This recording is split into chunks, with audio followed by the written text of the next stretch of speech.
Yes लिखो। राजस्थान वीरों की भूमि है, इसके कण कण में शौर्य, वीरता तथा त्याग की गाथाएं गुम्फित है।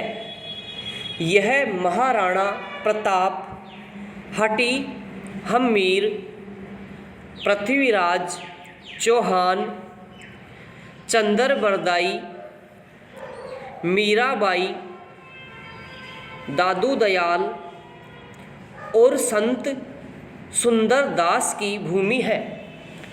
अपनी वीरता, शौर्य और देशभक्ति के लिए राजस्थान की विश्व भर में अपनी एक अलग पहचान है। पैरा। राजस्थान के राजपूत वीरों का नाम आते ही पृथ्वीराज चौहान का नाम मस्तिष्क पटल पर उभर आना स्वाभाविक है।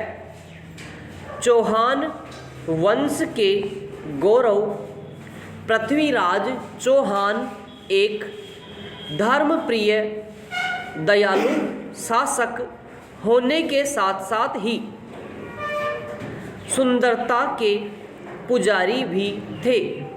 पैरा। राजपूताने के इस महान योद्धा का जन्म 1166 ईस्वी में हुआ।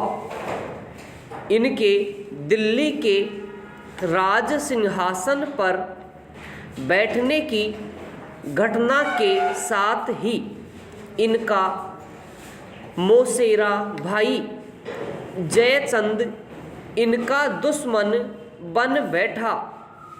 सम्राट पृथ्वीराज चौहान की वीरता से अनेक सुंदरियां प्रभावित थी और केवल मात्र अपने 27 वर्ष के जीवन काल में पृथ्वीराज ने कई सुंदर रमणियों से विवाह रचाए, जिनमें से संयोगिता भी एक थी।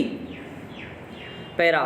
इस नाटक में मैंने वीर शिरोमणि के रूप में पृथ्वीराज चौहान को प्रतीकात्मक अभिव्यक्ति प्रदान कर राजपूतों की वीरता, क्षमाशीलता,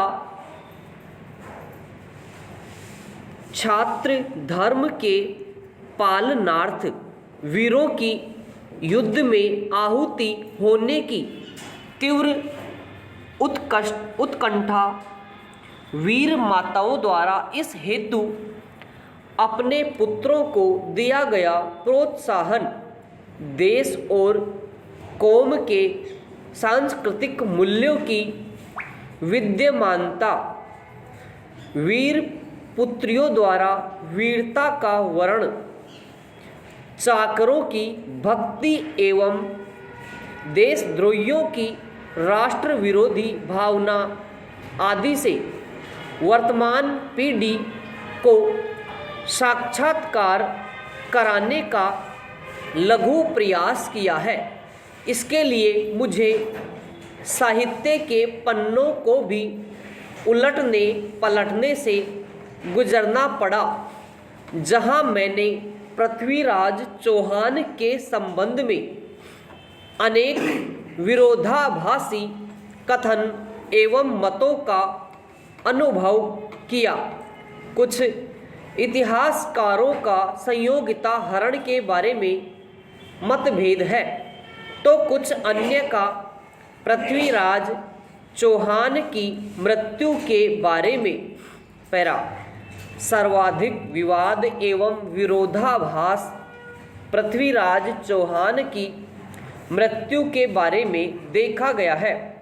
कुछ इतिहासकारों का मत है कि पृथ्वीराज चौहान 1193 ईस्वी में तराइन की दूसरी लड़ाई के बाद मुहम्मद गोरी के हाथों मारा गया कुछ विद्वानों के मतानुसार गौरी ने उसे अंधा कर दिया और बंदी बनाकर अपने साथ गजनी ले गया।